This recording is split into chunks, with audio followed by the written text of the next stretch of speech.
Welcome, everyone, to Rutgers, live at the Voice of College Football, where today we are talking about the state of Rutgers football after its 42-20 loss to USC.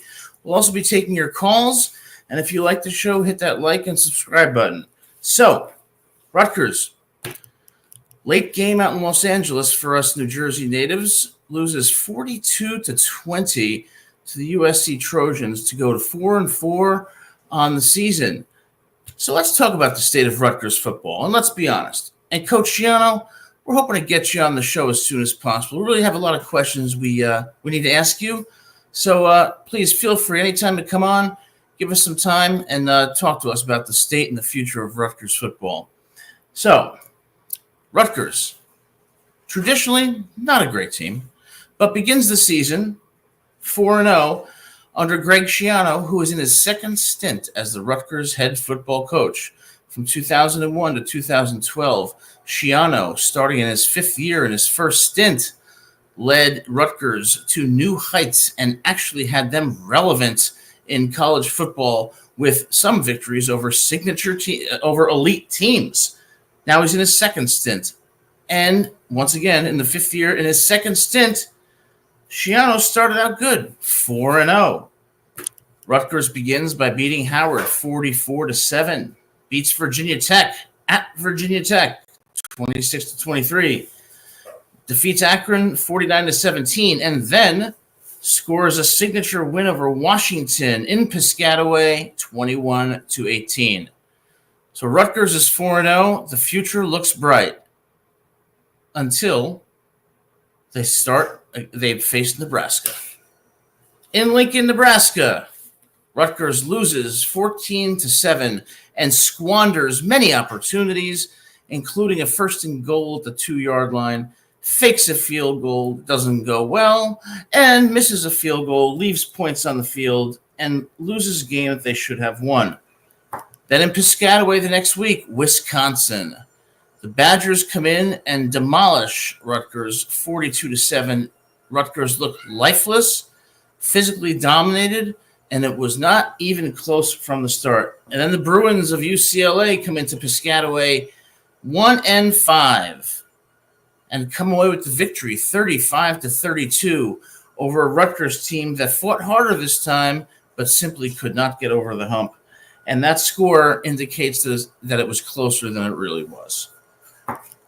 Last Friday, USC in Los Angeles, 42-20. Rutgers loses. Kyle Monangai suffers an injury. And the most troubling aspect of that USC loss was that Rutgers looked outmatched. And that has been the tale of the tape for Rutgers throughout its history, physically overmatched by better talent. Now, against UCLA and Nebraska, the talent level seemed relatively comparable. Against Wisconsin, it did not. But against USC, the disparity in the talent was vast.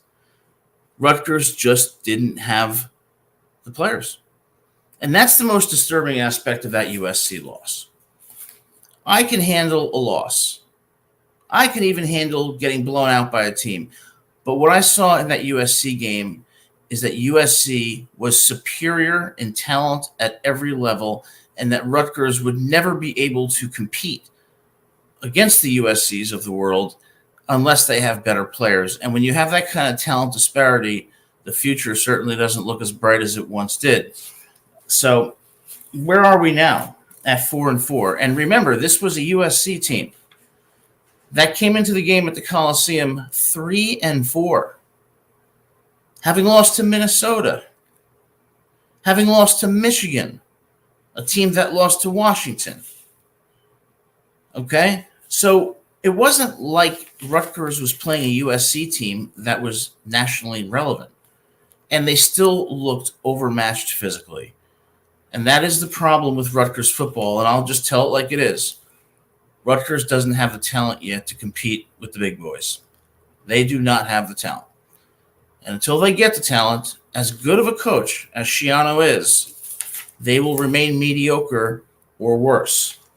So Rutgers stands at 4-4. What are the remaining games on Rutgers' schedule? Well, Rutgers is in a bye week right now. And lucky for Rutgers to be in a bye week because they are hurt. They have a number of injuries on defense that have hampered their performance. But at the same time, injuries, every team has injuries. That's never an excuse. So the bye week will hopefully give them an opportunity to get healthier and to be more competitive. After the bye week, in Piscataway, they have Minnesota. The Minnesota Golden Gophers, who defeated USC at Minnesota and who defeated Michigan. So Minnesota is no pushover. This will be a very tight game in Piscataway. And if Rutgers does not come out executing better, doing the little things better, they will lose the game. At this point, I'm going to predict a Rutgers defeat. After that, Rutgers goes to Maryland. And Maryland, a team that just defeated USC 29-28 after USC held a 28-14 lead. Maryland, not a great team this year, but certainly capable of competing with the top teams and, in the case of USC, beating them. I'm going to predict a loss for Rutgers at Maryland, which is going to take them to 4-6. Then Rutgers is home against Illinois. Now, Illinois has got a good team this year. Illinois is no joke. And in my view, Rutgers loses this game too to go to 4-7. Then Rutgers is away against Michigan State in East Lansing, Michigan. I think Rutgers gets a win there and ultimately has a losing season. So we're looking at 5-7 for Rutgers. Disappointing season that started with so much promise, but because of injuries, and again, I come back to this point and I will keep saying it, they do not have the talent. That is the problem. If you watch that USC game, Rutgers played with heart. They played with passion. They really tried. But USC was simply superior in talent and in depth. And that is the problem with Rutgers football. And if you're going to build a good program, you're going to have the talent. And we're going to discuss how Rutgers can do that. But first, I want to turn to Greg Schiano's post-game press conference after the USC game, because a couple of quotes really stood out from that press conference that indicates what the state of Rutgers football really is. At the press conference, Greg Schiano said he saw some good things that can be building blocks. Clearly, and he's emphasized this, they are trying to build an elite program. And he saw some good things and said that, hey, our guys battled, but he acknowledged, yeah, we're really struggling on defense. Very much so. It was obvious because USC's Woody Marks ran all over Rutgers defense.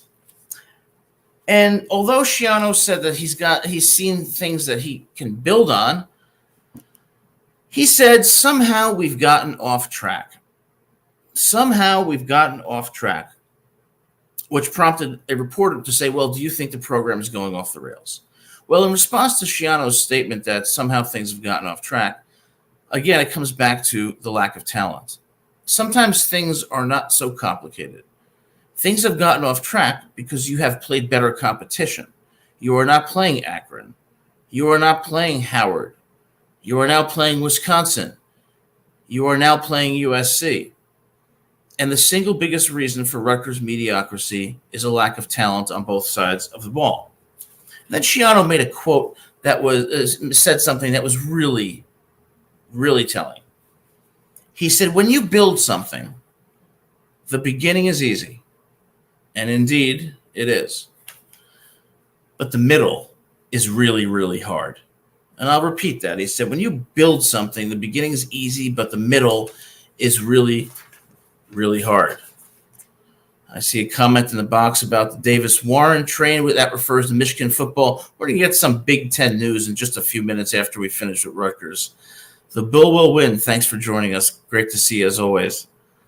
So What is Schiano referring to when he says the beginning is easy and the middle is really, really hard? What he's saying is this. When he came to Rutgers for his second stint, first stint was very successful.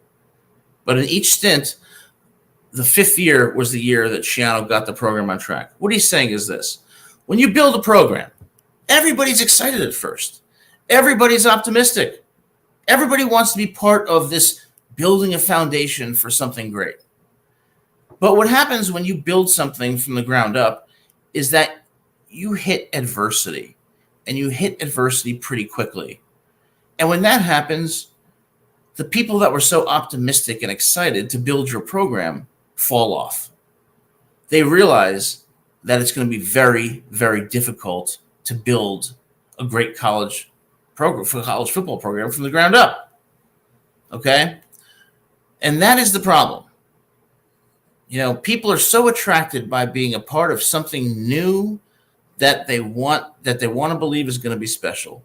But when you actually have to roll up your sleeves and you actually have to do something and go through that adversity and persevere through losses, persevere through downturns, that's when a lot of people leave.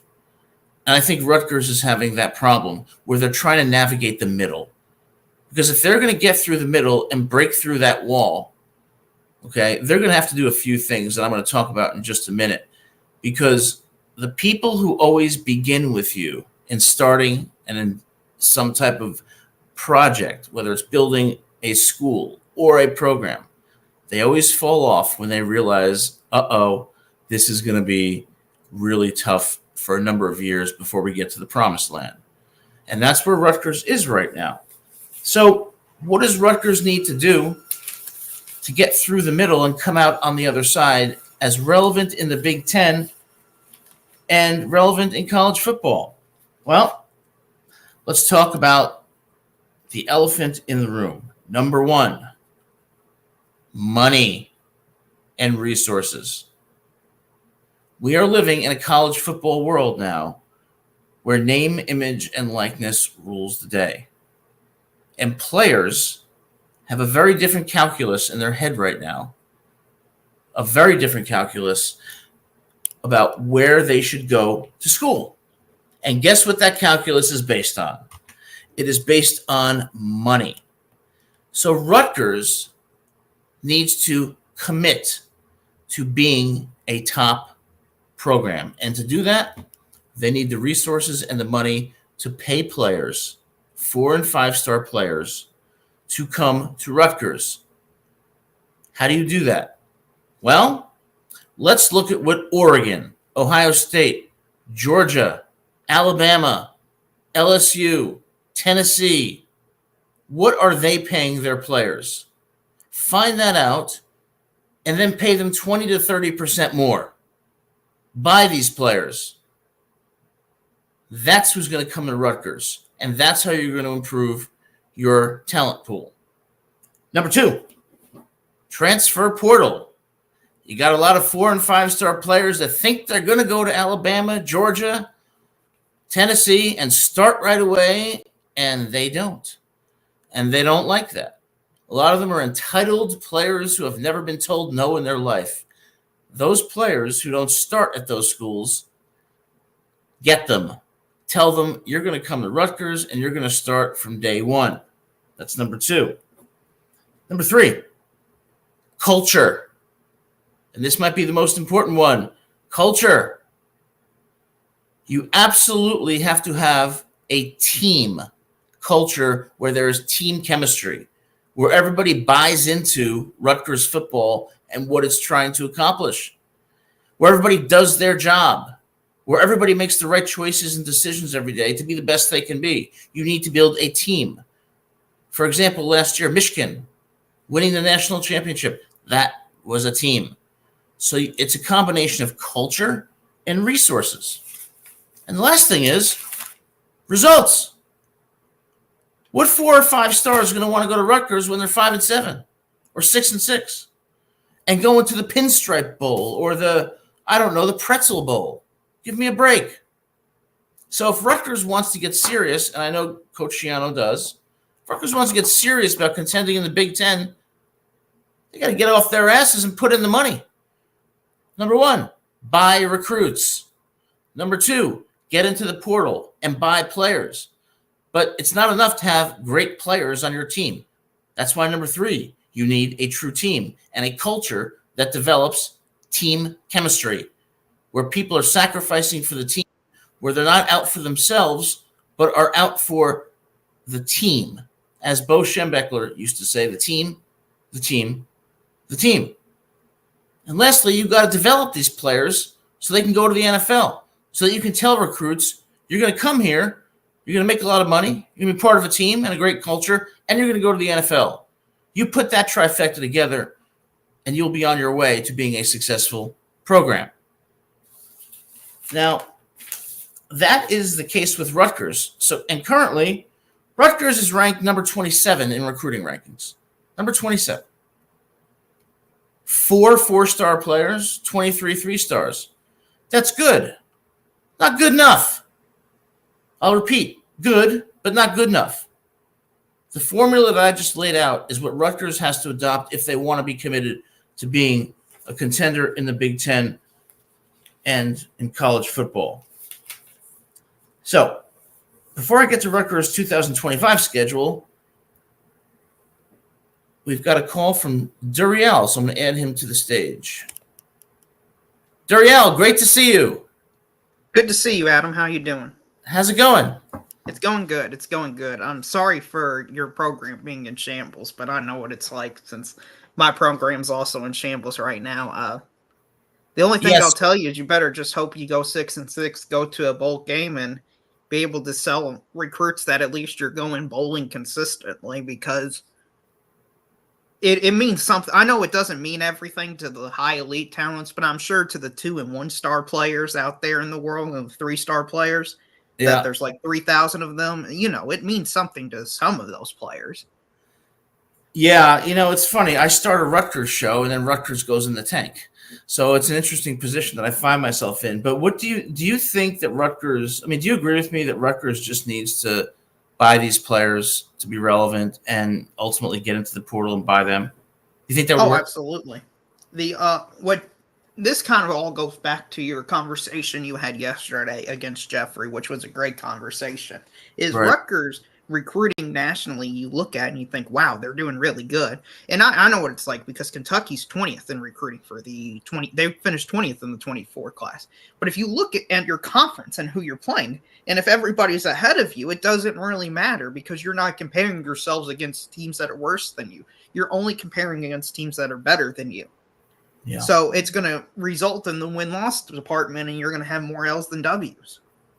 I totally agree with you. And the problem I have right now with Rutgers is that I don't see them progressing. I see them kind of in this state of mediocrity that they're not going to get out of, because, they start 4-0, they lose 4 straight, and Greg Schiano is saying the same things. We're trying to build a program. That's all well and good. But at the end of the day, Rutgers is going to end up 5-7 or maybe 6-6. Until they get the players, they're not going to go anywhere. Right. I completely agree with you. But the positive aspect of this is at least you're not completely irrelevant, bottom of the barrel, 2-10, 1-9. At least you're capable of beating somebody. And that's still an improvement of where you were. Because before you were like just completely hapless and just on the mat, rolling over and losing by 70 points. So there is some improvement in all. Absolutely, there is improvement. We did beat Washington 28-18. We did, we only lost to Nebraska 14-7. But what I'm seeing is that Rutgers is reverting back to its old form. With the loss to USC, the talent disparity was so clearly bad. And then I look at a team like last night we were talking about Indiana. Now Indiana's 8-0, and no doubt Cignetti is a great coach. But how does Indiana get to 8-0 when the talent level that it has is not so different than Rutgers? What's the difference there in your view? Well, there's a few things that I would like to say. I think being a new coach is just the spark, because of the drastic context of having a guy in Tom Allen who I don't think knew what he was doing. He was celebrating a win against Akron, and you got Cignetti, a guy who's able to motivate people much more effectively. I also think their schedule is a large part of this, and I think the brand bias that I've talked about. People just overlook Indiana, and I don't think the teams are getting motivated and performing their best against them. Now they might be, but when they're 1-0, 2-0, 3-0, people will just write them off, and the players and coaches, I assume, at some level say, well, they're Indiana. They're not really good. But the coach has them believing that it's possible that they can do great things. Yeah, I think you make a great point about Cignetti being such a good coach, because one thing I wonder about Schiano sometimes is he that good of a coach on the field? Is he really motivating his players? Because even in his first stint, although they became somewhat relevant, they did plateau, particularly in the last 2 years. And I don't know, maybe he's not the right person for the job at this point in his career. I can't say that for with any certainty, but what Indiana is doing and what Vanderbilt is doing, I mean, you have these teams with rosters that are filled with 3 stars. One's 8-0, the other one beat Alabama, almost beat Texas, and took Missouri to overtime. But when I see Rutgers lose to a 1-5 UCLA team, 35-32, get blown out by USC 42-20, and lose to a Wisconsin team that's good but not great 42-10, something is going on that's wrong at Rutgers. And I can't put my finger on it, but the future doesn't look too bright in my view. Well, I know Clark Lee talked about it during the offseason. He mentioned how he was trying to give players, then develop those players, and then have them become great players. But the problem was, as soon as they were developed, a better team had a more established program would just pick them up and they would leave because they're obviously better than Vanderbilt, because anybody's better than Vanderbilt. And I suspect that's probably the issue you're having. You're trying to build from a core foundation in the inside out. And what needs to happen is you need to go to the outside and bring it in. Yeah. And that's my opinion what Vanderbilt and Indiana have done this year. Now, I don't watch Rutgers recruiting. I don't know about their offseason moves, but I suspect that has something to do with it. Yeah, that's a great point, and I totally agree with you. I think what Rutgers needs to do is they need to buy players through the portal and in their recruiting process, but particularly in the portal, because they're not going to develop the players they have and become relevant. I watched them play USC, and their quarterback, for example, Ethan Kaliakamanis, he tries hard, and he's good, but clearly is not going to be an elite Division I quarterback. And until they bring in players that can compete. But at the same time, if they do that, they have to make sure that they still have team chemistry so that, we're not just having a patchwork of 4 and 5 stars. But I think that's the way to go. The question is Rutgers willing to do that, and do they have the resources to do it? I'm not sure if they have made that commitment yet. I just don't know. Well, this is what I think the ultimate difference is going to be still between an Ohio State, Alabama, Georgia, and a Rutgers, Vanderbilt, Indiana, Kentucky type team. Even Florida State's finding this out is it's very hard to be consistent over a long period of time. And I think what Rutgers' strategy, if they want to be relevant and go 8-4, 9-3, 10-2, is they're going to have a year where they just load up on transfers, it works out, and then just keep doing that over and over again. Now, some years you're going to be like Florida State and the wheels are going to completely fall off. But in some other years, you're going to go 10-2 or 11-1 potentially. Now, would you rather have that risk and chance, or would you rather just go 6-6, 7-5, 5-7? Yeah, you make a really great point. I think they need to be doing that year after year too, and I think they need to be committed to doing that. And I think that the administration needs to tell Greg Schiano, hey, you're going to have all the resources you want to make this team what it can be. And I think they need to buy those players. And until they do, they're going to be having this. They're going to be a team that always has the ability to challenge a good team, but never beat a great team. I mean, we saw this. We're seeing it this year, losing 14-7 to Nebraska.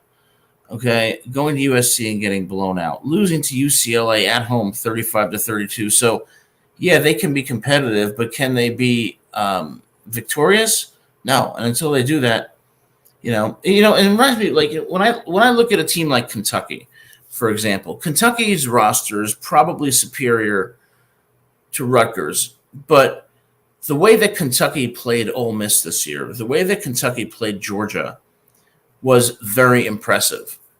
So what is it that those coaches are doing to get those players to play like that, as opposed to Greg Schiano when his team goes out there in Piscataway and loses 14-10 and looks lifeless against Wisconsin? Well, this is the down. I'm going to tell you the positives and then the downsides from my perspective. And let me tell you, the downsides are pretty drastic downsides, as well as the upsides are pretty good, and the memories are awesome. So what you got to tell is you got to be all in. You got to have a perception of all in, and you got to cast a vision. And that's what our recruiting guru, as I call him, Vince Marrow, 24/7 Sports has had him ranked in the top 10 of recruiting. And you have to be able to build connections with people. And what you need to sell them on is you're not going to win a national championship, but you can be the face of our town or city, and you can bring us back to irrelevance. Now, that's the upside, okay? And you can pull off an upset and compete in close games. But let me tell you the downside, and it's awful, is if you lose 2 or 3 games, players are going to quit on you. Not literally quit, but they're mentally going to quit and check out and say, I'm going to be drafted as a 3rd-round pick, 4th-round pick, and whatever. And why am I playing for this team when nobody cares about us since we're 3-4 and we got no chance to do anything? Right. Yeah, that's a really good point. So let me ask you this question. Do you think if I don't know how to, let me think of how to word this. So if players are making, say, $2 to $3 million while they're in college or even more because of NIL, do you think that they are as motivated to go to the NFL as they once were? Or do you think a college can build an amazing program with outstanding players that make millions while they're there and care less about going to the NFL because they'll already be financially set for life? Well, that's quite a broad question, I should say. But I think it depends on the individual person and their values and motivation. I still believe that the NFL provides security and that the college game cannot provide, because if you get hurt in the college game and you're not going to be playing on the field, then I don't know how contracts and stuff are written, but I imagine your NIL deals would go down because you're not going to be as visible as much. Versus in the NFL, you've got protections and stuff, and you got guaranteed money. And that's unlike college, as far as I know. I'm sure there's some backroom deals and stuff where they're guaranteeing money. I'm just sure that happens because it's a shady business. And I still think there's a social status prestige element to this, where people value being in the NFL and say, I'm an NFL player. It just carries so much weight in society that I think most people would go to that. I agree with you. So if you were a recruit, say you're a 4-star recruit, what would make you want to go to Rutgers over, say, I don't know, Kentucky, Indiana, Ohio State, Michigan? What would be something? Because you said something about the prestige factor. I think people look at Rutgers and say, oh, recruits say, always been a pretty bad team. Why would I choose them over an Ohio State? Is there anything Rutgers can do to change that? Well, what you're going to have to do is if you want to have a 1 or 2 elite players, I would recommend going down the Missouri route, where you get a 5-star player and just feature them as your entire offense. Say, hey, we're going to do everything we can to get you in the Heisman Trophy conversation. And that's where I would start. And then other people are going to look at him and say, oh, man, that guy's good. And then I want to be like that guy. And you'll have more people go like that. And that's how you do it. Yeah, I agree. And I think Rutgers has tried that with Kyle Monangai. Monangai is, I would say, one of the nation's best running backs for Rutgers. But what I saw against USC was they used him so much that they put him in a position to get seriously injured. He was down twice, and they're featuring him in the running game and in the passing game and basically relying almost exclusively on him to carry the team.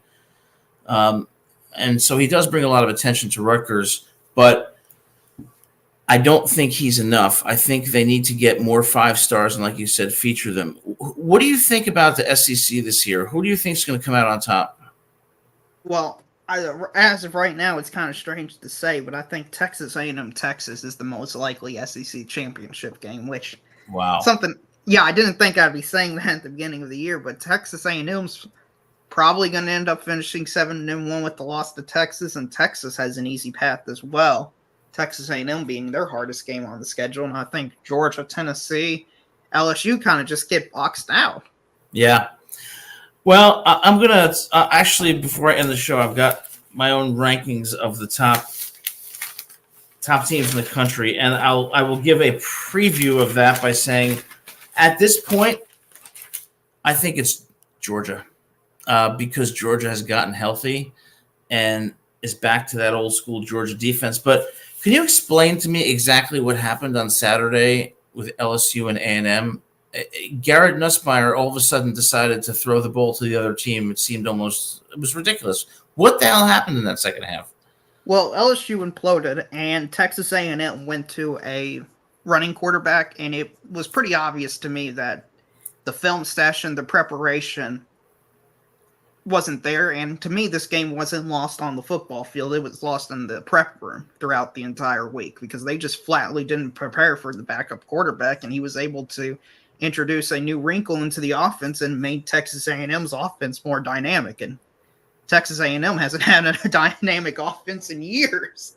So I know.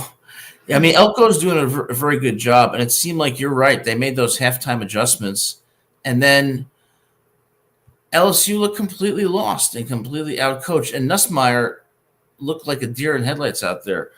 Not to switch gears, too much, but what do you think about Indiana and Ohio State? Do you think Cignetti could actually go into Columbus and pull off a victory? Oh gosh, no. Now I don't think so either. This is the problem. It's a brand bias like Navy and Army have, and people who believe they can actually beat Notre Dame. It's because they're a good story and it clouds their judgment. Similar to Vanderbilt, everybody picking them to beat Texas. It's not because people believe, in my opinion, people believe Vanderbilt's better than Texas. Just because how awesome it would be to see Vanderbilt be 2 top 5 teams. That's what's happening with Indiana. Nobody really respected Indiana football. Nobody even knows where they're at. Nobody knows, cares about them. And now they are compete against some big boy, and people like seeing the big boys lose. And that's what's happening. But I bet you when that line comes out, now I'm not an expert or anything, but I would predict it to be around 14 to 15 points as of right now. I said 17. I think it's going to, and like I was talking about last night, everybody is on the Cignetti bandwagon. Yes, Indiana's 8-0. Yes, they're having a great year. But if you look a little bit closer at their victories, they were pretty close at half to some really mediocre teams. So I think Indiana's better, but I don't think Indiana ultimately is going to defeat Ohio State. But I tend to think Ohio State's the best team in the Big Ten. I think that they were a better team than Oregon. What do you think? Oh, as far as I've seen, I'm a little bit less confident than I was like a week ago just because I saw Ohio State play Nebraska and they did not look good at all. No. And Oregon just keeps destroying people. But to me, honestly, I know this is going to be sad to say, but who looks the best in the Big Ten or who looks the best in the SEC? Because of the structure of the sport, it really doesn't matter anymore. Because if you ask Ohio State, Oregon, Texas, Georgia, Alabama fans, hey, would you rather win your conference or be in the national championship game? All of them would say be in the national championship game. So, yeah, absolutely. And I will tell you, I am not sold on Penn State. Oh, I'm not either. I'm not sold on them. I think they're going to get crushed this weekend. They are just a paper tiger to me. I mean, their only game that I've seen them be competitive in was Illinois, and they tried everything I could possibly imagine to lose that game. But Illinois just doesn't have the offensive weapons. I agree. I think it's the same. I just think it's the same old Penn State. Average offense, very good defense. And I think, one team in the Big Ten that's curious to me is Iowa. Always a good defense, develops great players, but for God's sake, never has an offense. What is the reason for that? Are they not trying to have a great offense? Well, I think they're trying more this year than last year since they got a new OC. But when you're so bad at something, in my opinion, you kind of forget what it's like to be good at something. And I mean, there's some signs of progress. I didn't expect them to turn it around immediately, but they're running motion. They're running sweeps. They're scoring 40 points a game. There are some signs that they are improving. I think it's going to be one of those rebuilds that take 3 to 4 years just because of how atrocious they were. And honestly, I'm surprised they even scored 40 points a game in any game this season, because last year they couldn't do that against like your Nevadas and South Dakota States and your horrendous teams they played. They would win them like 27-10. And this year they're winning those games 40-12. Who did they play last week? They won that game like 40-16 against Northwestern. And that's progress for them. That's progress for them. And I also think that's a problem with I think that's something that your team could have, is if you just win all offense, I think more people would be happy with Rutgers football. But I think since you're a defensive style team, at least that's the perception I have as an outsider, I don't think people are as in tune with defensive first head coaches and defensive first teams. I think people want to see 48-45 games and not 17-14 games. I totally agree. And you're right. Rutgers is their DNA is, efficient offense, but great defense. The problem is their defense, whether it be due to injuries or something else, has not performed well at all. They were the 12th ranked rush defense about 3 weeks ago, but that's gone by the wayside. So you're a Kentucky fan, right? So what do you think about the future of Kentucky football? Bleak, very bleak. Like, the light is slowly fading away, and it's just all darkness is how I would describe it. You know what happens when you pull all the levers and nothing works? That's basically where we're at. We've pulled every lever you can possibly imagine, and the plane is still going down. It's not a good feeling, because you don't know what to do. Because all the decisions you think was going to work didn't work, and you're in a worse place than when you pulled the levers. Yeah. I think we're in the same boat, although I think my Rutgers boat is sinking a little bit quicker. No. When you lose 28 to Florida, no.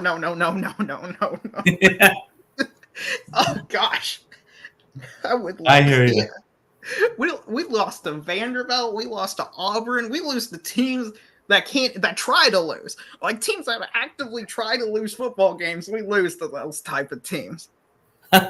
Yeah, and Rutgers loses by 32 at home to Wisconsin. It's at least Wisconsin has a proven head coach that can win games. That's true. Nichols a good coach. Nichols a great coach. I just feel like Rutgers is going to blame me for this, because they were 4-0, and then I started the show and they've lost 4 straight. So I might get death threats. Well, but the positive side of it is best case scenario, you still could finish 7-5. Because you could beat Minnesota, Maryland, and Michigan State. It's not like there's a massive talent gap between you and those teams. Or you could lose to all of those teams. Yeah. That's a downside. I know it might be a painful remainder of the season, but okay, look, we've got another call, but it's always great talking to you, man. And thanks so much for calling into the show. You're a great commentator, and I appreciate it. Yeah, same to you. Absolutely. Thanks. That's Duriel. Thanks for calling into the show. And now we have the Bull Will Win, another great commentator. Thanks so much for calling into the show as we lament the disintegration of Rutgers. I know. I feel sort of bad for you. I felt it was funny because I just want to say I want to always compliment Adam on his hair. It's amazing. It's beautiful. Thank you. There's nothing like it. And and my shoulders are getting stronger. They look a little better. Not as weak as usual. I know. But no, I mean, first of all, Darrell, I can't stand Darrell. I can't stand that guy. No, he's too much SEC bias.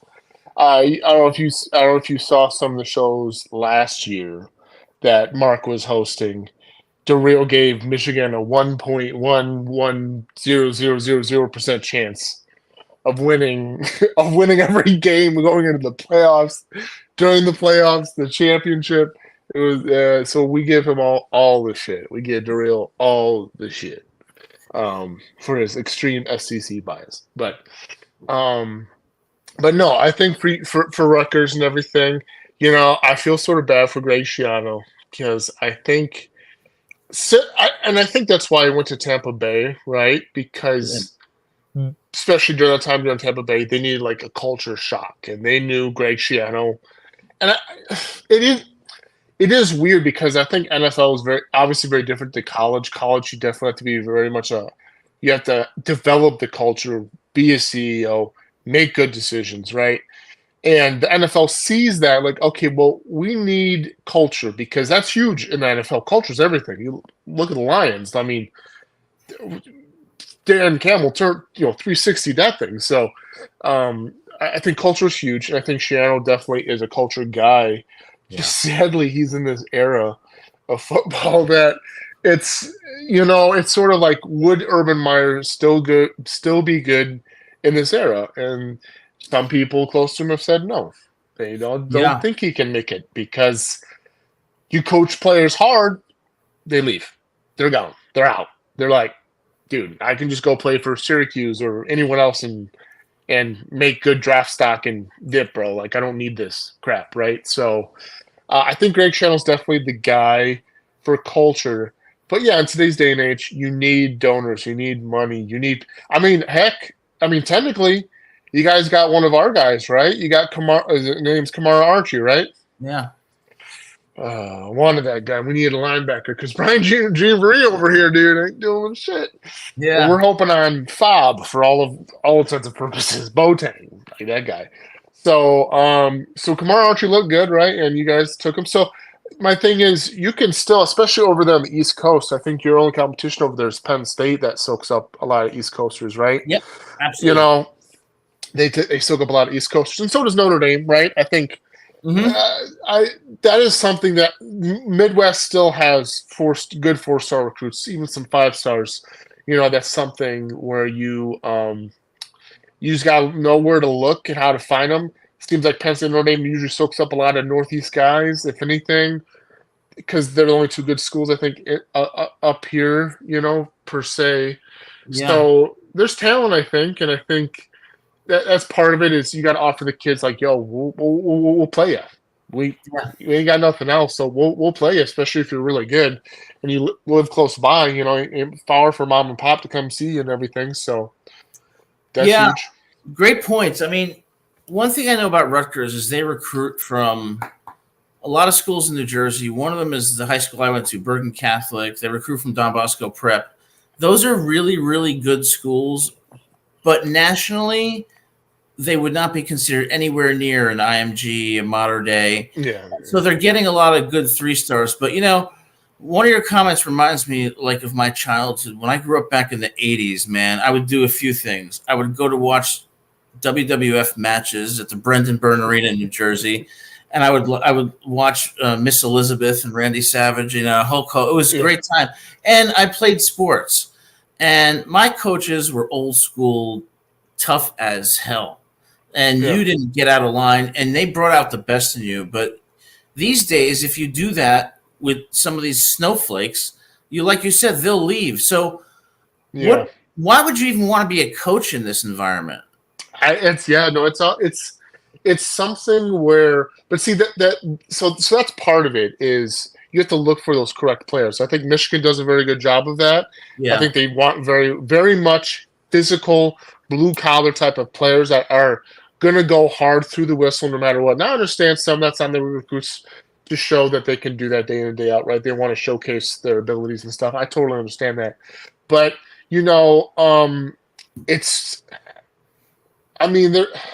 sort of a culture within just the position itself. Like, I think Michigan recruits the types of position O-line, D-line, running backs.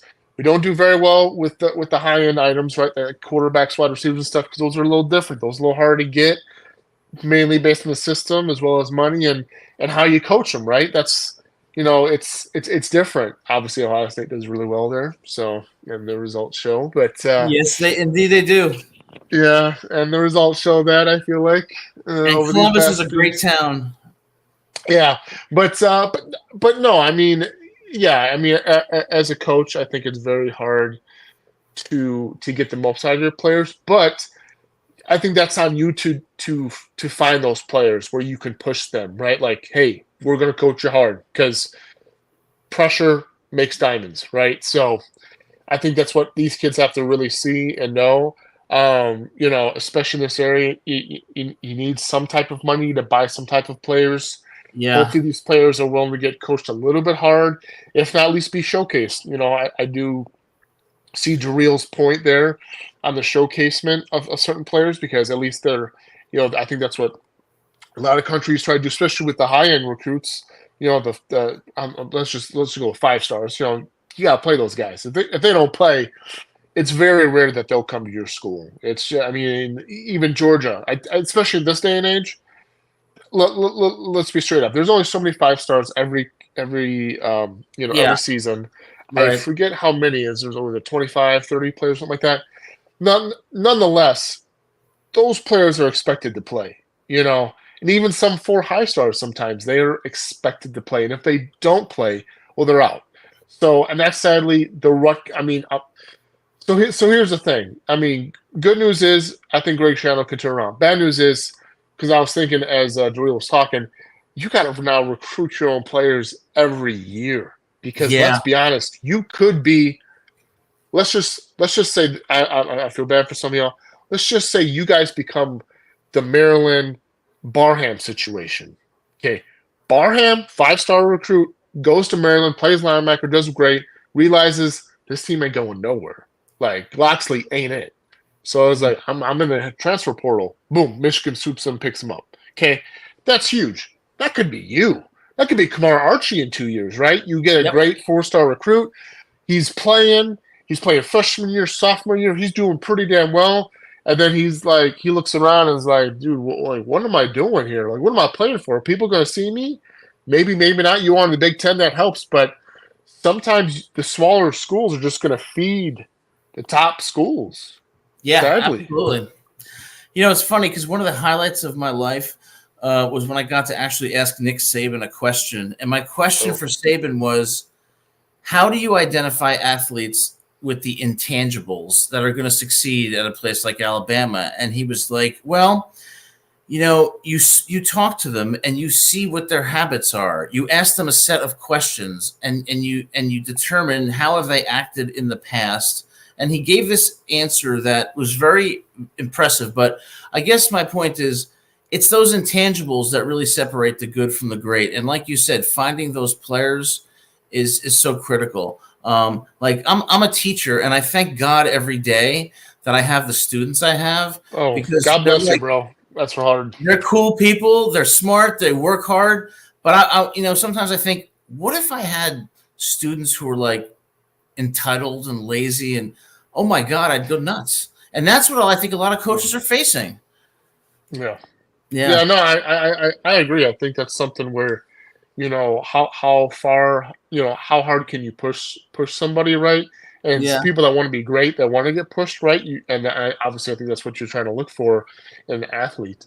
But in today's day and age, it is very volatile. Everything's volatile. The money's volatile. The only thing that Rutgers does have, that you guys need to not get relegated, you guys need to not get cut, is that Big Ten money. Yeah. You guys get that Big Ten contract, which I believe was like $30 million.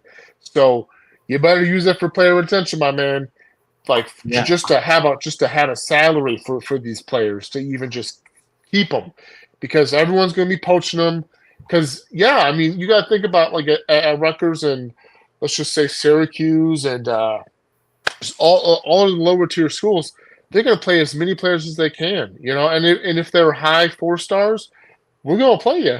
Yeah, and you got to hope to retain them in the process, right? So, I think that's huge for you guys.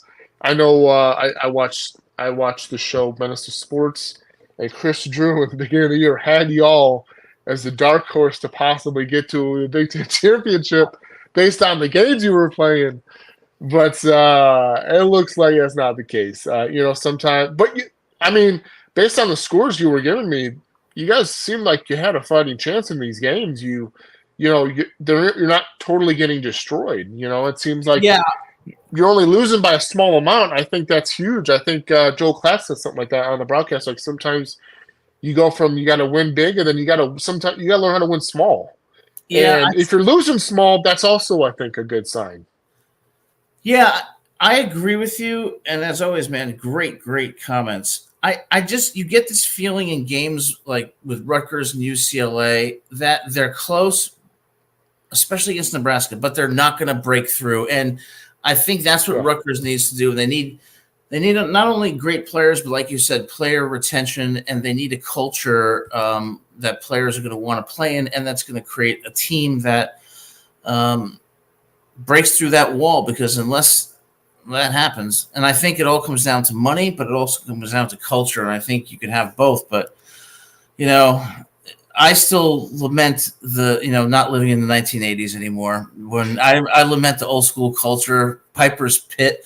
And yeah. and where the values where you bust your ass to get what you want, and if you don't do the right thing, the coach is going to come down on you, and you respect Today's culture is so different, but I don't know. I guess we have to adjust to the world we live in. Yeah, but I mean, and also in like the Big Ten aspect of things, I saw Drill. Again, don't talk to Drill about Big Ten football. He's just not. He's not it. He's just horrible. I can't stand him. His SEC bias. He's saying Indiana's got no shot going to Columbus. I'm gonna be honest. They got a shot. They got a hell of a shot. I mean, I know us Michigan fans are hanging our hopes on them, as well as us trying to knock them out at the end of the year. But they got a shot. I mean, people don't realize, like you said, culture is huge. Cignetti, he's got this team on fire. They don't turn the ball over. They're very low in turnovers. They always seem to cash in on some type of drive or points. I did watch them this past weekend to see what all the hullabaloo was about. And yeah, they just play. They're very sound. Like, he has them playing very sound, very complimentary football.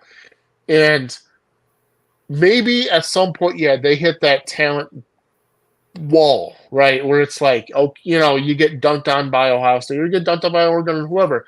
Maybe that does happen. Or maybe they just have enough just to go. I mean, it's huge, similar to Michigan last year, where you build momentum. Like, you get players just playing well, feeling good about themselves, executing at a high level, and the competition just slowly but surely creeps up higher and higher and higher, and boom, you just keep executing every time. So they have a fine chance by far. I think it's possible they could beat them. Yeah, and you raised a really great point. Like, Cignetti obviously is a great leader, and there's so few of them, but he knows how to motivate his players. They're playing disciplined, and they have some playmakers. So who knows what's going to happen? But he certainly has done a great job this year, and we'll see. I think you might be right though. And as far as the Big Ten goes, I'm still not sold on Oregon. Are you? It is weird because I think I was watching one of our Michigan insiders, Chris Bayless, and his team talk about Oregon and our chances. And I think Michigan, I think we see what Oregon had done in the beginning of the season, right? And how they looked a little suspect, doing very dink-dunk things, right? I think that's what Gabriel was known for, is dink-dunk, dink-dunk, dink-dunk, and then run, dink-dunk, dink-dunk, and wasn't paying off in the end zone, right? Because I don't think the run game was sufficient enough to do that. And then in the Ohio State game, which I watched, I think almost all of that was impressive. Like, they're like, no more dink and dunk. We're throwing the ball. And Gabriel was just chucking the ball downfield, and they were catching it and running all over. Part of it was they were picking on, I think, that one corner out of Ohio State. I forget his name. Doesn't matter. But just picking on him, and he was lost in space. Burned all the time. And so that was probably part of it. But it was just impressive. It was very impressive. He was throwing the ball downfield. Now, their run game can be a little bit to be desired. I think Michigan's defensive line, we need one of our tackles back. Sadly, one of our good backups was out this past game, and it just lowers the snaps for Grant and Graham, who just, I'm going to be honest, they are destroyers. So, but what Oregon does helps them out of that. The quick passes, the quick screens, the toss plays. They run a lot of quick sideline stuff, I feel like. And then they'll eventually burn you deep on a double move, I would say. So I think it's nothing new to us to see. But we'll just see how it goes. I think we have a fighting chance, quite honestly. But because I don't think Oregon looks like world beaters at all. No. And I know what the Ohio State Oregon game obviously showed a lot of light on everything in general, to where the both teams were at. But I think at the end of the day, it could be a game of attrition for Michigan to see if we can hold up, especially with our secondary that is just very inconsistent this year, sadly. So I'm hoping we have a fighting chance, but they have playmakers on the offensive side of the ball all over the place. And all we have right now is a great D line. And we hope that we can muster something on offense, which you sparked this fan club, I guess. I don't know. Are you the captain of this fan club? I don't. Is this Are you true? referring to the Davis Warren fan club? Yes. I was riding on the Davis Warren train up to the East Coast. It was very scenic, very peaceful and beautiful. I loved it. Yeah, I bet it was. Yeah. I had some friends on the orgy train. It was very turbulent. Went off the tracks, and. The reason that I liked Warren was not because I thought Warren was so good. It was when I saw Orgy, and I'm like, he's not ready. He just and they're having to design a game plan that is so limited. And then I thought Tuttle maybe, but then Tuttle starts running all over the place and fumbling the football. But Michigan is still a very good team. I mean, they were the legitimate national champions last year. And they lost a ton of players, but I have no worries that Michigan will be back. And yeah, I mean, given our recruiting lately, it's on fire right now. I mean, on fire to about to be nuclear if certain things go our way. So which is crazy, but it's a good sign for us. But yeah, no, I mean, I was definitely on that train. Sadly, when you throw 3 picks against a very lackluster Arkansas State team, it leaves a bad taste in your mouth. When you have one cupcake in your whole effing schedule and you almost throw it away, it doesn't leave a good taste in your mouth. And you're like, okay, maybe this isn't it. Maybe you let them simmer a bit on the back burner. Fans are asking that right now. Should we have rolled this train out? Me personally, yeah, why not? Yeah. I think at the time it leaves that bad taste in your mouth going into USC. Right. So totally understand that. But I think at the end of the day, we lack quarterback development. So would have been great to just leave him in there and let him learn. But given our schedule of the beginning of the year, there was no such thing as training wheels on anybody. It was like you get cast by fire. And Davis Warren didn't do himself any favors against Arkansas State. I wish I could ask him. So what were you thinking when you threw the ball? I mean, there was 3 bad interceptions, and 3 bad. Well, I mean, one was an elbow, some crazy elbow hit, and 2 I felt like were pretty bad. One, the last one was like absolutely like, what were you looking at? Where I think a receiver was supposed to go towards the corner, but ran the opposite way, and so he throws it like into double coverage. And we're like, where was this going? You weren't even throwing it deep to the receiver. It was short to the receiver. So it was an overall bad pick. And so when you see something where it was just straight up bad decision making, and that's the last interception you throw, this is like, crap. You really don't give me a lot of, like positivity going into USC. Obviously, we won USC, but I think we realize now 2 quarterback system probably should have been the way we went, even though it honestly should have, because I don't think Orgy is that much of a predominant thrower. But it's also been shown that not including Michigan State, they were just straight up stupid, and dumb to not stack 9 in the box when Orgy was in the game. But yeah, I mean, you could throw, so Orgy can always fake the handoff and throw, like a quick hitch or out the back. But nonetheless, yeah. I think he might have a good future, Orgy, and we'll see. But Michigan, I think, will be back, and they don't worry me. Rutgers does, but listen, man, it's always great talking to Rutgers. Yeah. It's always great talking to you, and I want to say one last thing. Yeah. I keep working out, and one of these days, I will be able to take my shirt off and do a show. All right. I just got to hit the weights. All of this now, dude. I don't work out at all. All this is just me installing glass, my man. I install showers and stuff in the Glazer, so whatever I got here, man, is from my 2.5-year-old and glass. Well, hey, credit to you, man. I gotta hit the weights, but when I finally get to that point, maybe I'll look a little bit like I don't know, in shape as I approach half a century of age. So yeah. Hey, real quick though, what do you teach? I teach at a college in Georgia. I teach law classes.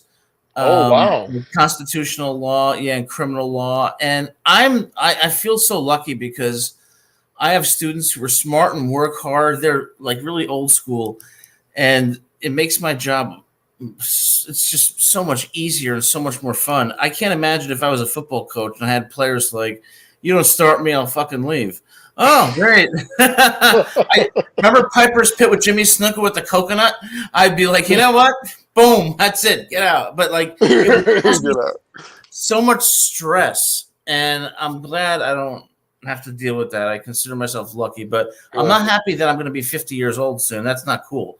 So, gotta get those. That is true. I heard you when you went to when you went to USC. You were calling the USC show because I'll listen to that, and you were like 96, and I was like, okay, well I'm 06, but that's in high school. So I'm like, so he's what, 47? So yeah. 97. So, okay, nice. So yeah, so I'm like, okay, so I'm gonna be 37 this year. He's probably gonna be 47. I'm like, okay, so he's getting up there. I'm jealous, but I still have the hair. I won't let the hair go. No, you can't, dude. You can't, dude. When you got hair like that, man, you gotta rock that shit. Now I need the shoulders, and I got then it'll be a complete... Which is pretty weird in law, right? That's not something I would think lawyers do, right? They don't usually have long hair, right? No. Like when I go into a judge's chambers, the judge looks at me and does a double take, and it's like I'm just like, and then if God forbid if they saw my tattoos, I'd be there you go. There you go, breaking the stigma. Yeah, I'm not a conformist, but hey, it is what it is. I still feel like people are different. They do their own thing. Why don't we just respect the diversity? And I don't want to have the short hair and the traditional look, but exactly. Who knows? Be different. I should have been a professional wrestler in WWE. I would have been a great jobber. A great jobber. That's funny. Great talking to you, man. Thank you. You too, Adam. All right, take care. Go, smash, go. Will do. All right, that was the Bull Will Win. Great commentary, very intelligent. And now we have Defiant, who's been waiting patiently. And Adam, how are you? Defiant, thanks so much for coming on to the show, and thanks for your patience. How's it going?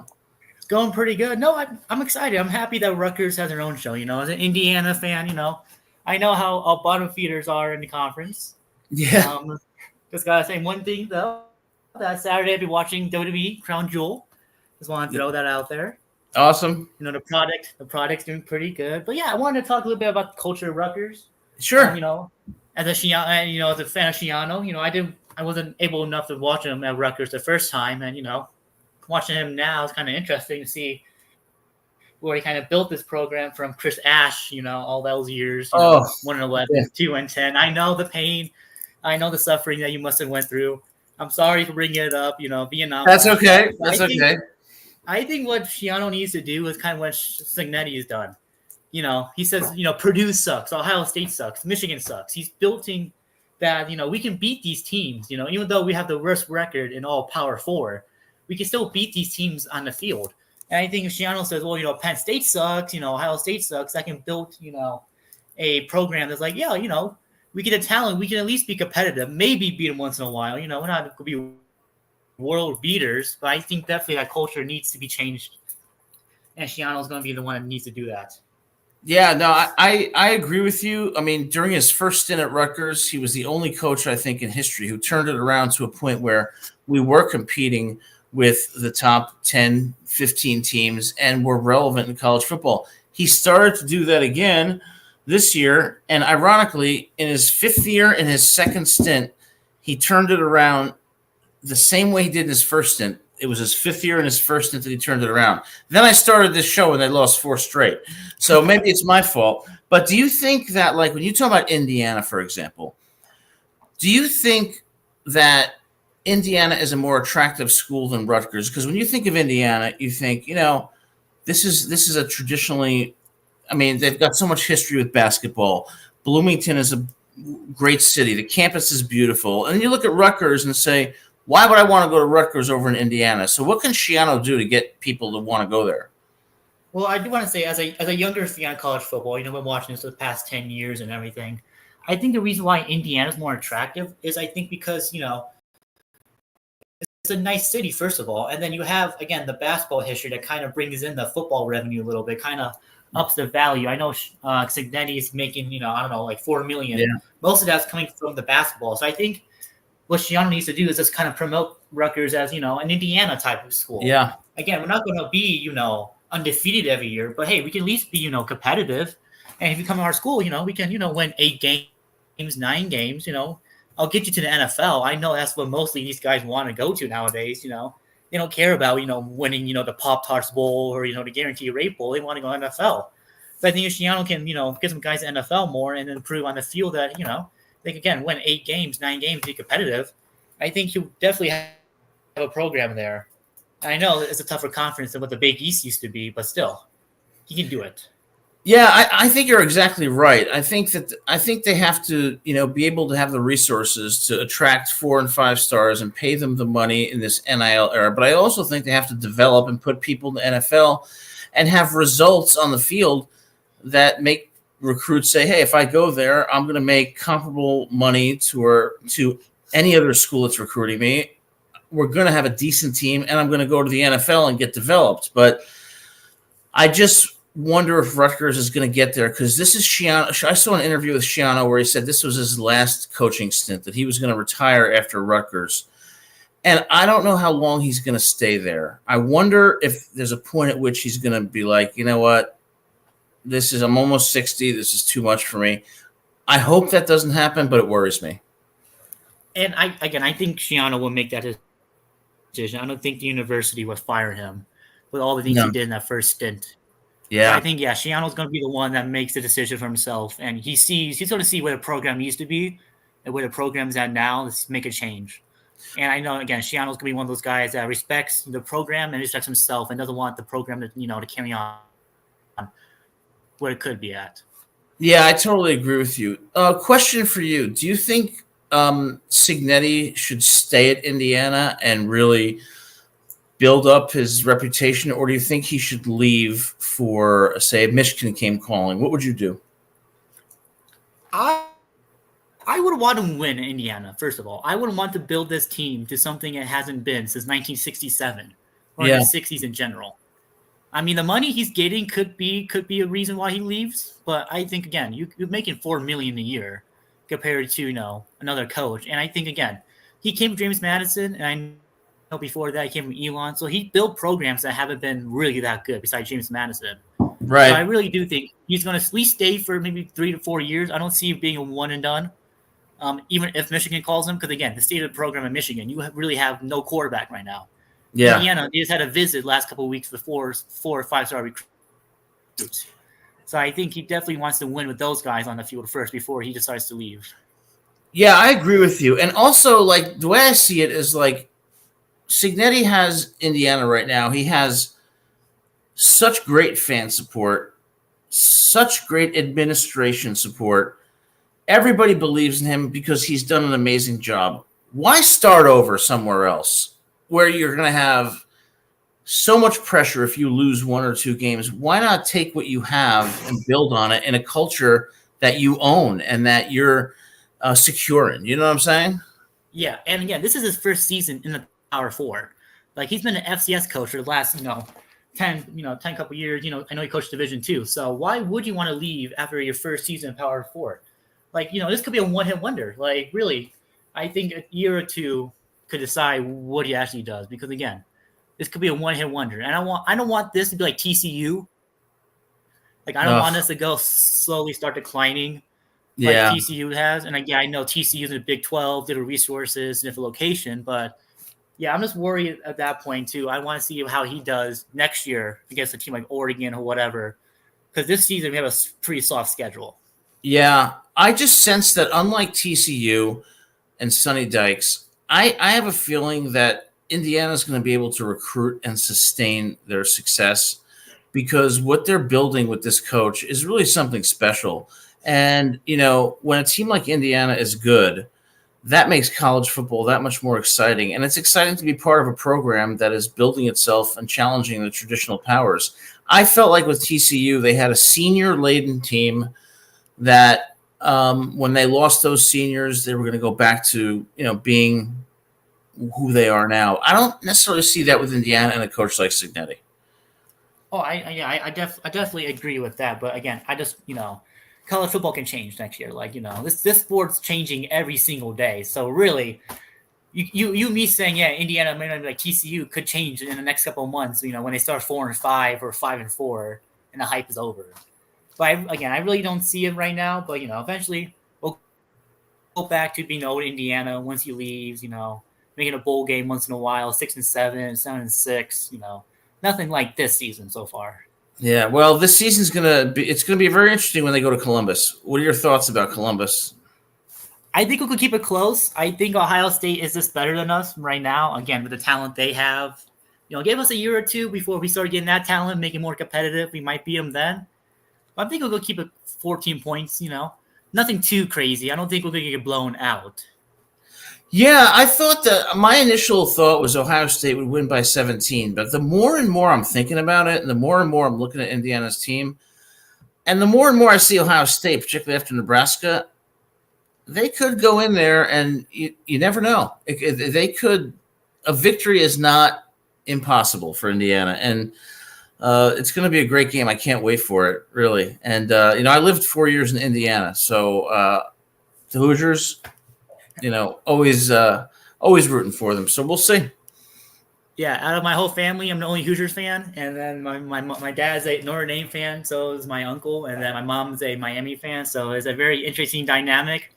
Yes, how we're doing better than they are, and they're like, "Oh my God, Zach, Indiana is so good." Well, yeah, it's awesome for Indiana, man. It's so awesome. I mean, this hasn't happened in years. And as far as Notre Dame goes, I don't know how to judge Notre Dame after the NIU loss. I don't care what they're doing right now. I mean, it shows they have the talent to compete, but they also have the ability to lose to a team that is so inferior. So I don't know, but I think Notre Dame's going to fall off. You don't know how hard I was laughing when I saw NIU kick the field goal to beat Notre Dame. Oh my God! I was dying. Yeah, go ahead. I was like, you have the talent, you have the resources, more than a MAC team, and you lose to NIU, who hasn't really been that good since Lynch was there in the early 2010s. Yep. And I got to tell you, man, I got chills kind of when I was hearing the NIU coach after the game when he was interviewed.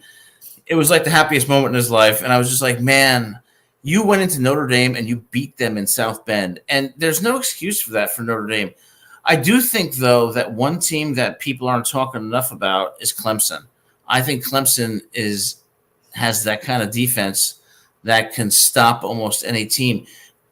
People have been talking so much about Texas, but what I saw with Texas against Georgia and then against Vandy, I don't think Texas is going to win it this year. I think Clemson is a team to watch out for. What do you think?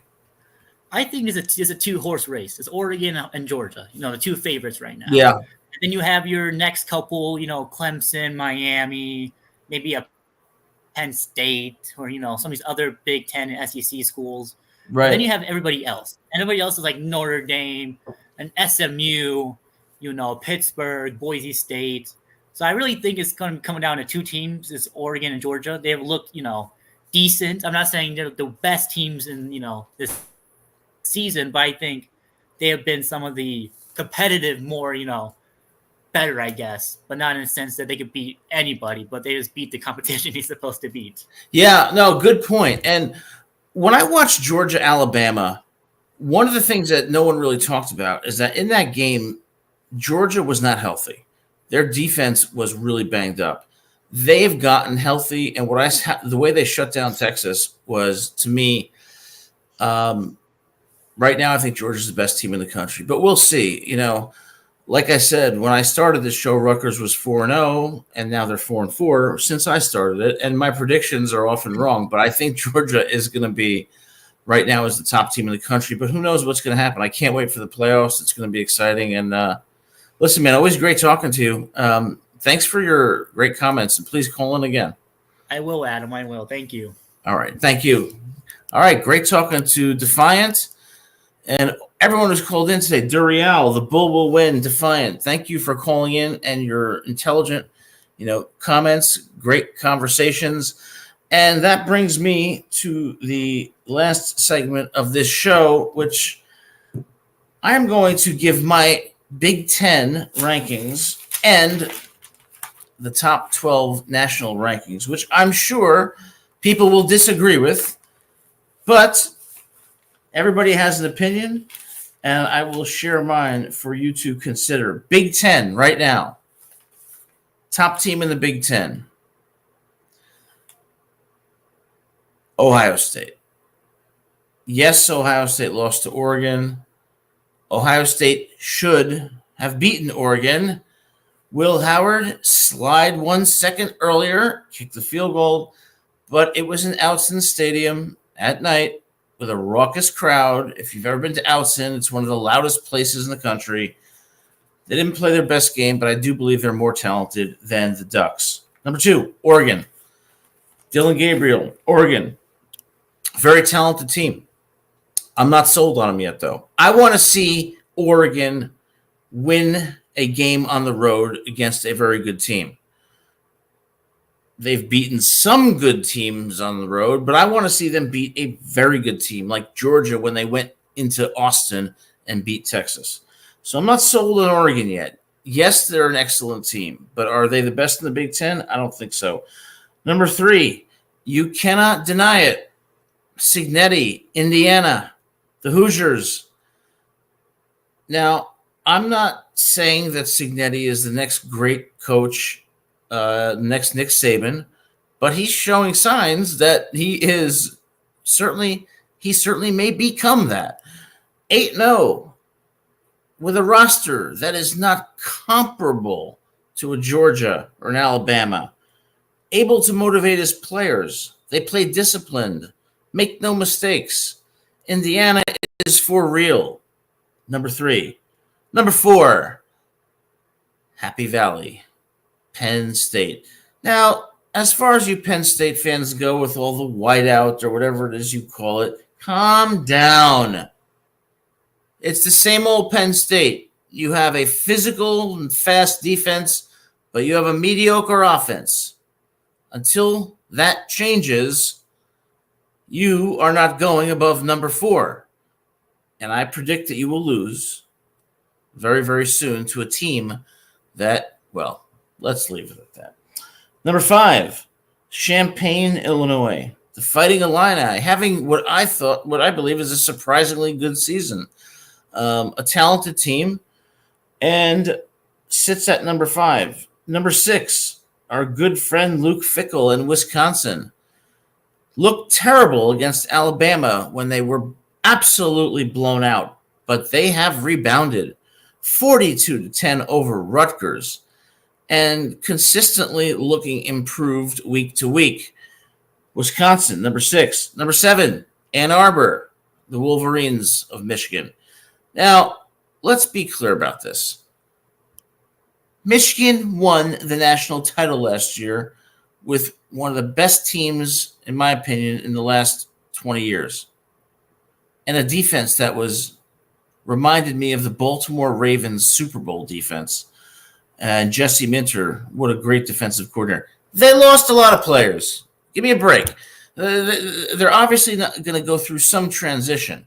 but they still have a very good team. Michigan will be back. Michigan is a great program. Number 8, Kinnick Stadium, Iowa, and the ghost of Deacon Hill. Iowa is having a better year this year on offense. They got rid of Brian Ferenz, and they are doing better with Cade McNamara. Not great, but much better. And they still have a typical Iowa defense. The loss to Iowa State was absolutely inexcusable, though. And Iowa still, in my view, is in that realm of good, but not great yet. Number 9, the Cornhuskers of Nebraska. Dylan Raiola, is he a good quarterback? He's pretty good. But Nebraska really pushed Ohio State to the limit. The problem with Nebraska is that they're not consistent. Until they are consistent, I can't rank them any higher than 9th. And number 10, Minnesota. The Golden Gophers, who defeated USC, defeated Michigan. PJ Fleck, some people like him, some people don't. I need to see more from Minnesota before I put them higher. But to be completely honest with you all, numbers 5 through 10 are pretty similar. There's not that much difference between Illinois, Wisconsin, Michigan, Iowa, Nebraska, and Minnesota. So the 5 through 10 rankings are somewhat arbitrary.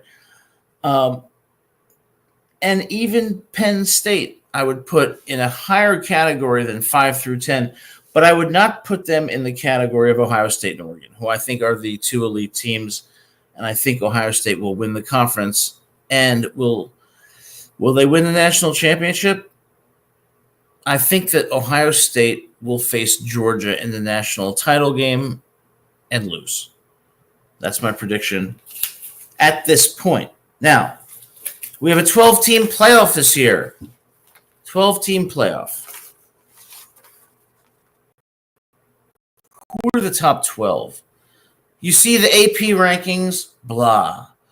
You see so many different rankings. Well, I'm going to give you my rankings, which may be a bit unconventional, but it's based on who I think is the best team, not who has the best record or anything else, not who deserves to be ranked in a certain spot, all that nonsense. Remember when TCU deserved to be the 4th seed and lost 65-7? Okay, enough of this deserved stuff. We're in the business to find the best teams in the country. And my top 12 are based solely on who is the best right now. Number 1, Athens, Georgia, the Georgia Bulldogs.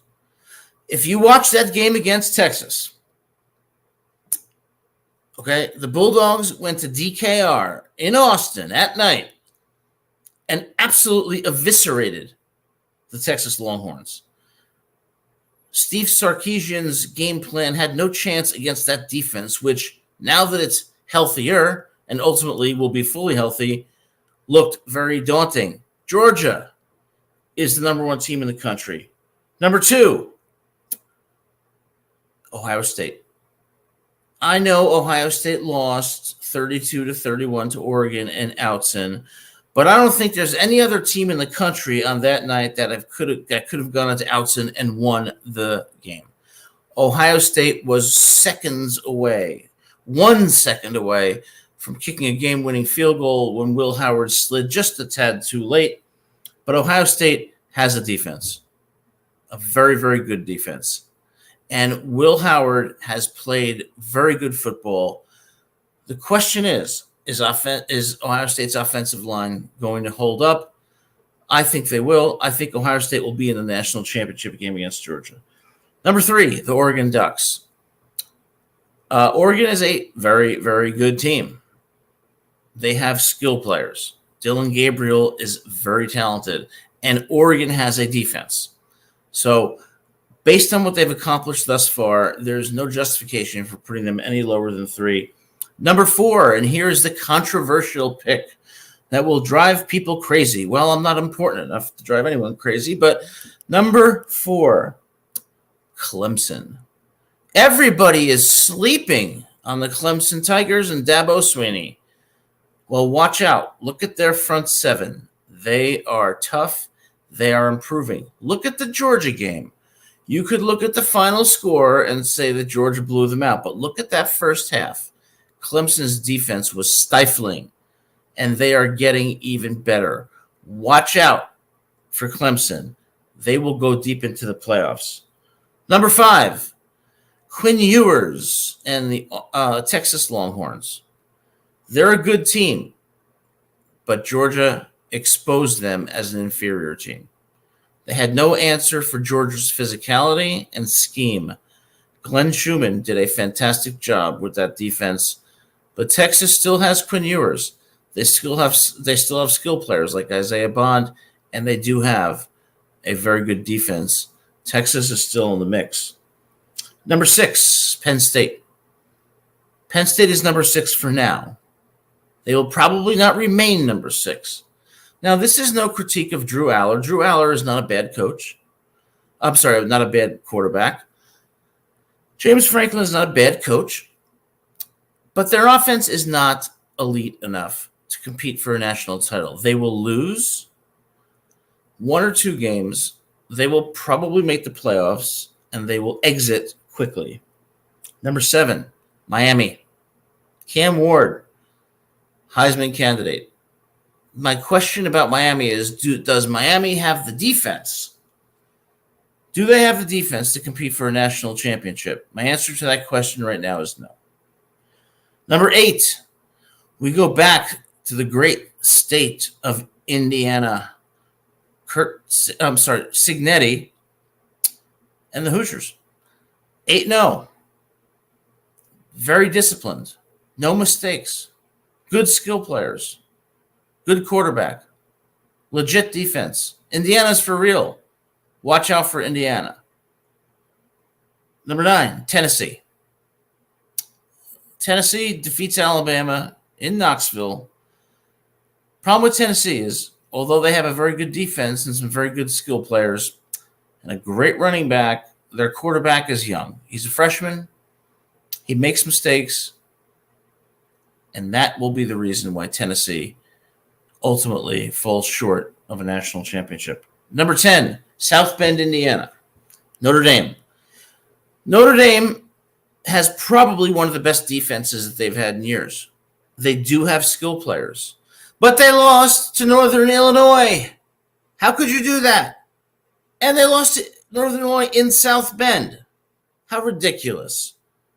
That suggests to me that Notre Dame either, I don't know what it suggests actually, because they have the talent, but do they have the culture and the mindset?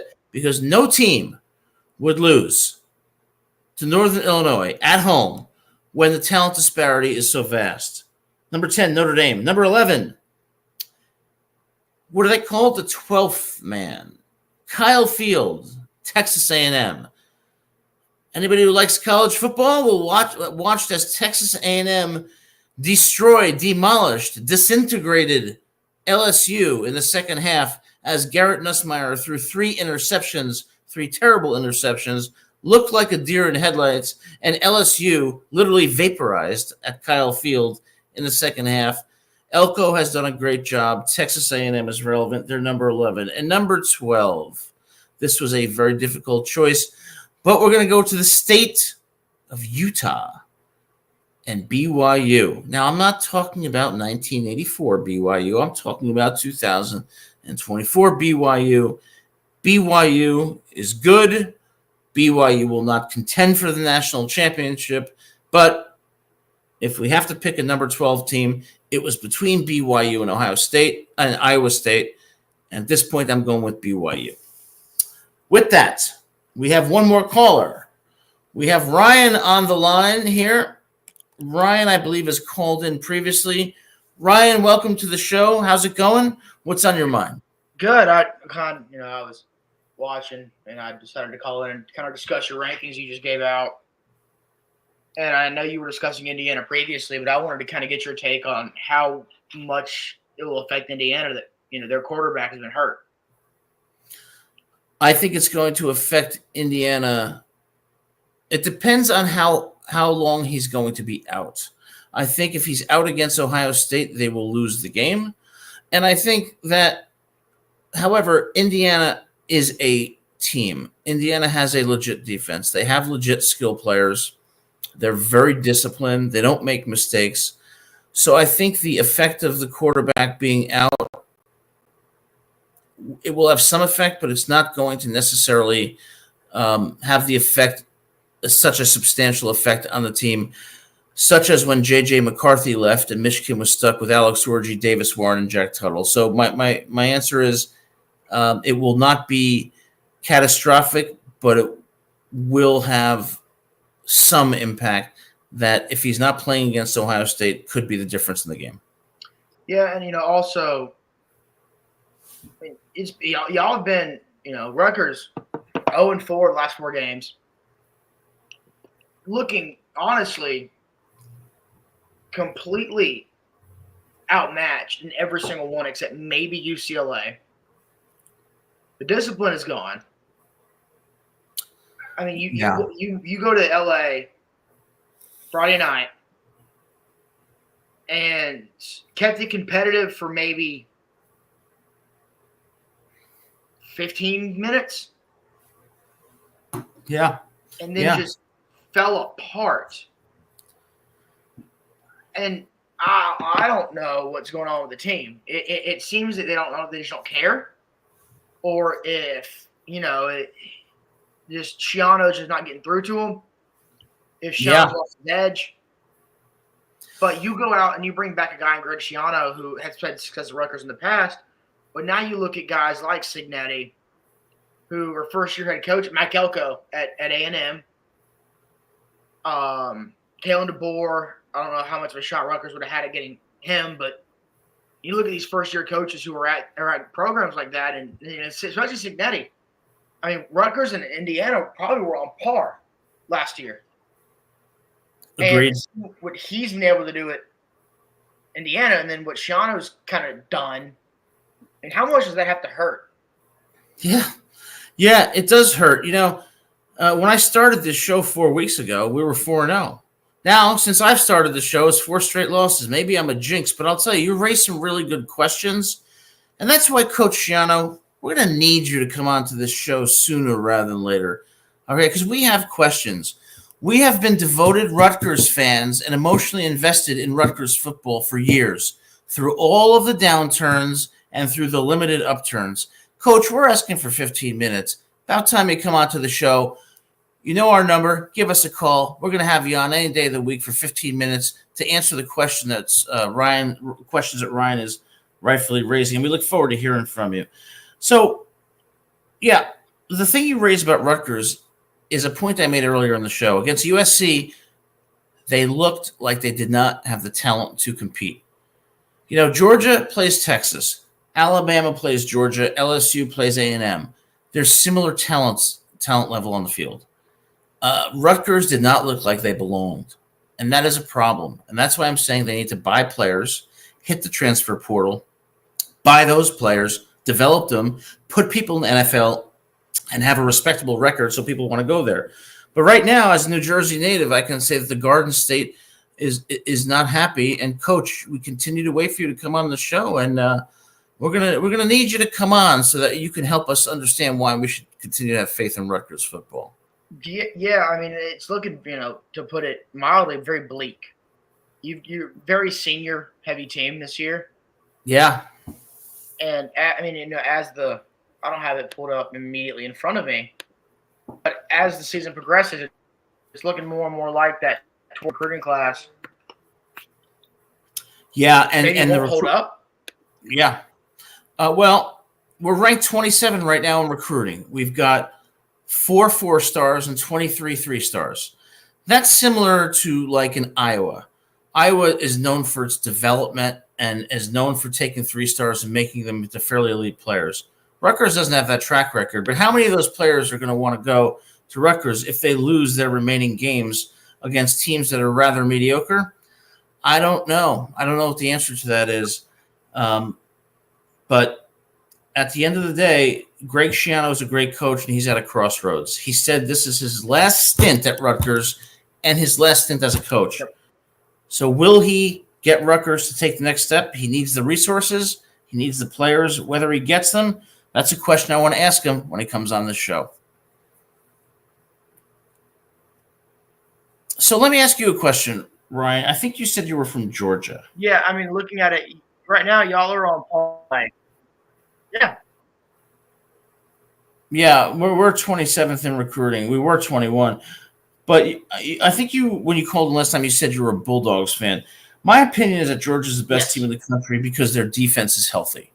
And when their defense is healthy, they can stop anyone, as you saw in Austin. Do you agree with that? I think you froze. Yeah, absolutely. I think our defensive line or our front seven, especially with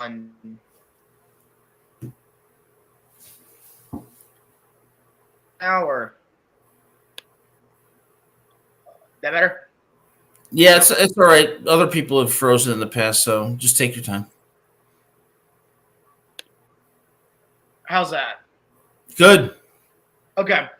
So I think our front seven, I mean, Jalen Walker, Michael Williams, Jordan Hall, Tyron Ingram Dawkins, even guys Chaz Chambliss, Raylan Wilson.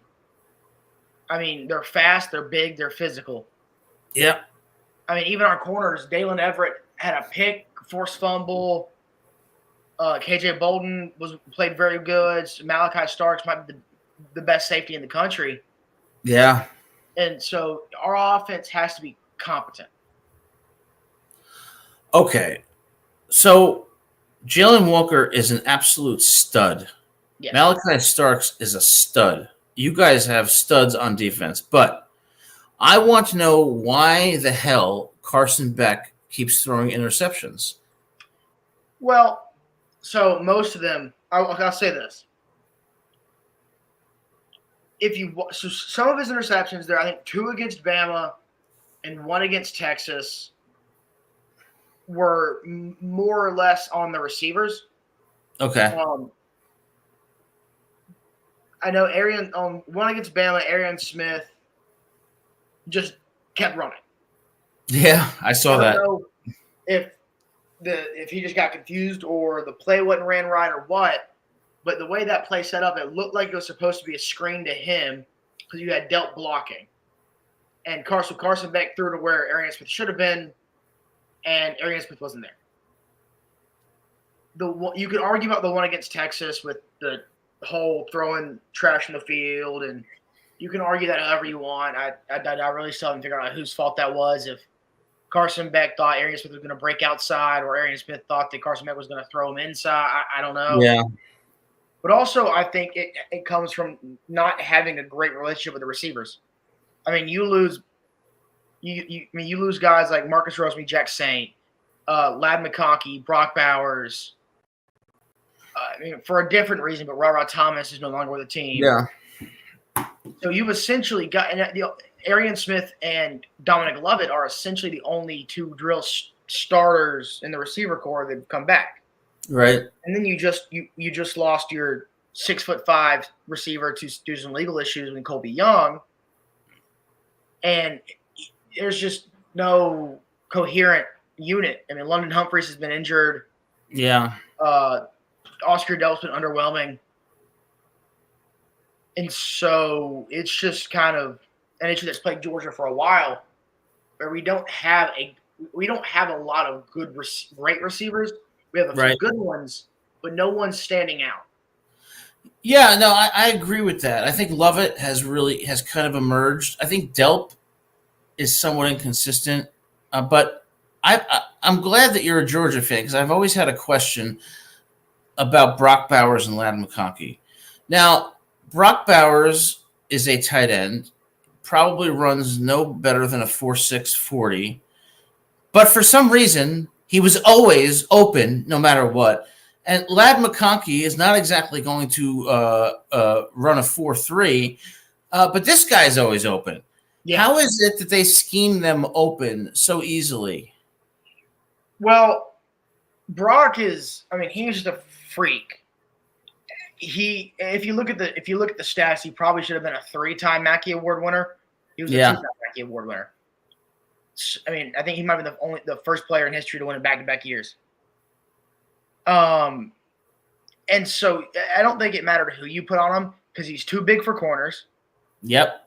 He's too fast for linebackers. Yep. And so you had to double him. Okay, that's cool. If you double him, guess who's either one-on-one or open? McConkey. So I think they cut, and then Stetson Bennett,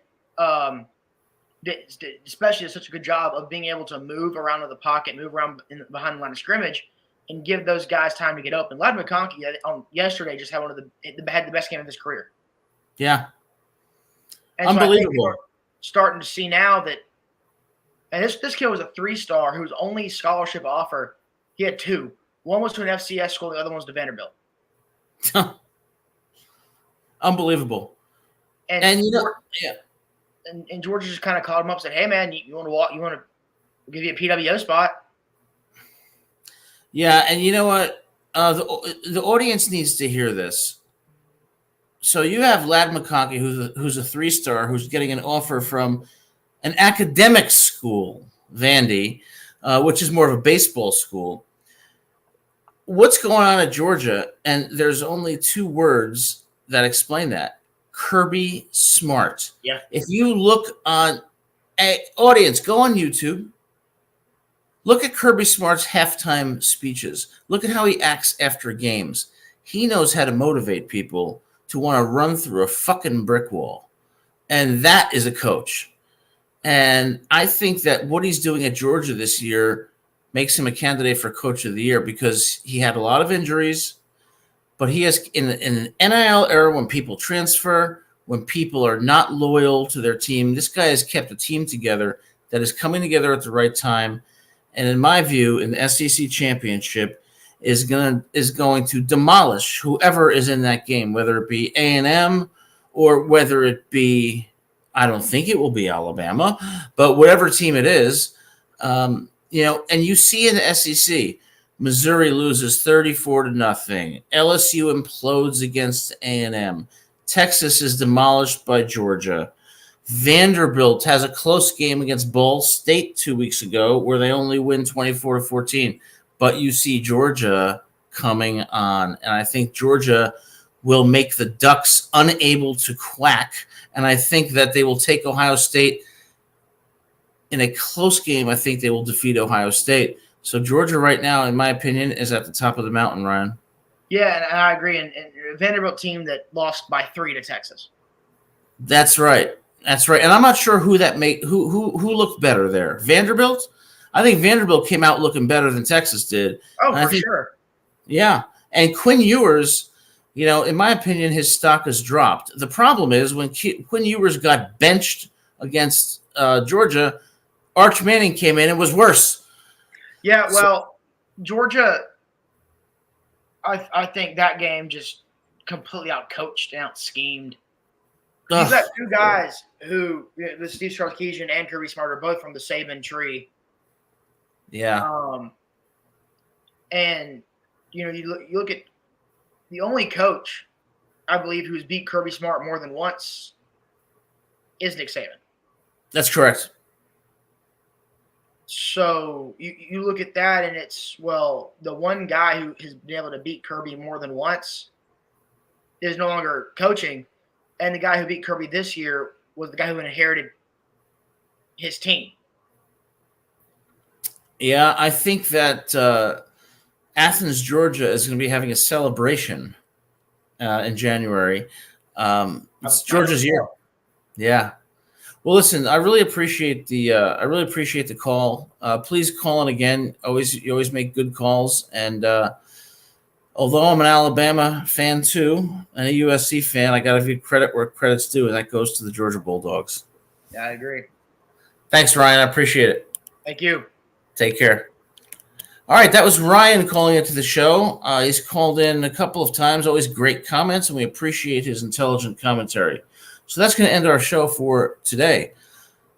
Once again, Coach Schiano, we need you on the show. We love you, we respect you, and we want to have you on the show to answer some questions and talk to us about the state of Rutgers football.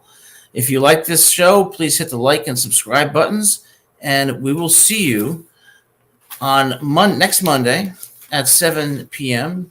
and then that Saturday after Rutgers' game for a live post-game show, and then thereafter every Monday at 7 p.m. Thanks so much for being here, and we'll see you next time.